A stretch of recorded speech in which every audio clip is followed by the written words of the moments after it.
Welcome back to the channel, guys. Today we're going to be taking a look at the brand new reveal of set 75419, the UCS Death Star, or it's actually just called the Death Star, and this has just been officially revealed by LEGO themselves. This is going to be an 18 plus LEGO set that comes with 9,023 pieces and 38 minifigures. Now obviously this is the biggest and most expensive LEGO Star Wars set ever made, so with that being said, there is a lot to break down, so let's dive into it. I'm going to start off with a little bit of a point of contention with this LEGO set. One of the main things that most LEGO fans have basically said that they really do not like about this LEGO set, and that is the minifigure lineup. I personally think the minifigure lineup could have been so much better than what we've got. There's a lot of doubles here, there's a lot of minifigures that are just reused from other LEGO sets, and also they're not the best version of the minifigure or character that could have been used and included in the set. Quite notably, like C-3PO, this LEGO set does not come with the best version of C-3PO, which is still currently being made, that version having the dual molded legs. Rather we get the cheaper version, and it just makes you wonder why. Okay, so we're going to move into the LEGO set itself, and this LEGO set should have been an absolute home run for me. I think the layout of what it should have been could have been a bit of a mix between the old Death Star, that version from the 2016, and also the UCS Death Star 2. I think a blend of those two would have gone really well. I think they would have sold very well.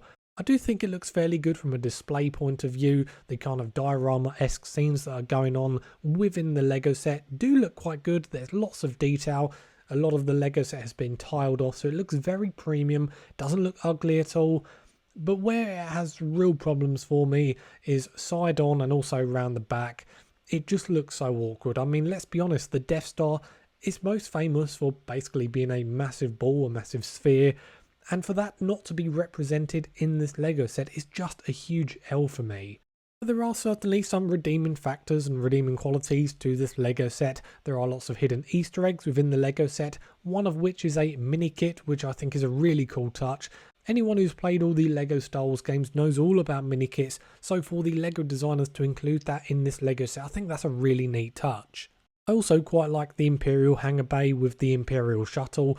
I know a lot of people have moaned that obviously the Imperial shuttle is really scaled down and a lot smaller than previous versions, but let's be honest, they were never going to be able to fit a proper larger version of that ship into this LEGO set. And speaking of the Imperial hangar, that's going to bring me on briefly to the gift with purchase for this LEGO set, and that is the TIE Fighter and Imperial hangar rack, which is going to be the exclusive gift with purchase for this LEGO set. I really do not like this gift with purchase. I think it's arguably one of the worst gift with purchases I've ever seen for a LEGO Star Wars set. I think of some of the old lightsabers that have been gift with purchases for UCS LEGO sets over the years. They are far better than what this is. I mean, this is pretty disgraceful, to be honest. It's worse than the 4+ LEGO set. I mean, sure, if you want to include a smaller version of the TIE Fighter, like what has been done with the Imperial Shuttle, I totally get that. That could work in theory. But the overall design of this TIE Fighter is probably the worst we've ever seen. Yeah, it's cool that you get 2 Stormtroopers and a TIE Fighter pilot minifigure, but let's be honest, that is not enough to redeem just how bad that TIE Fighter looks. And putting it on your UCS Death Star, that's actually going to bring it down in my opinion. So yeah, I'm really disappointed with what has been offered here. But back to the UCS Death Star, we're going to take a look around the back and see what it looks like from behind.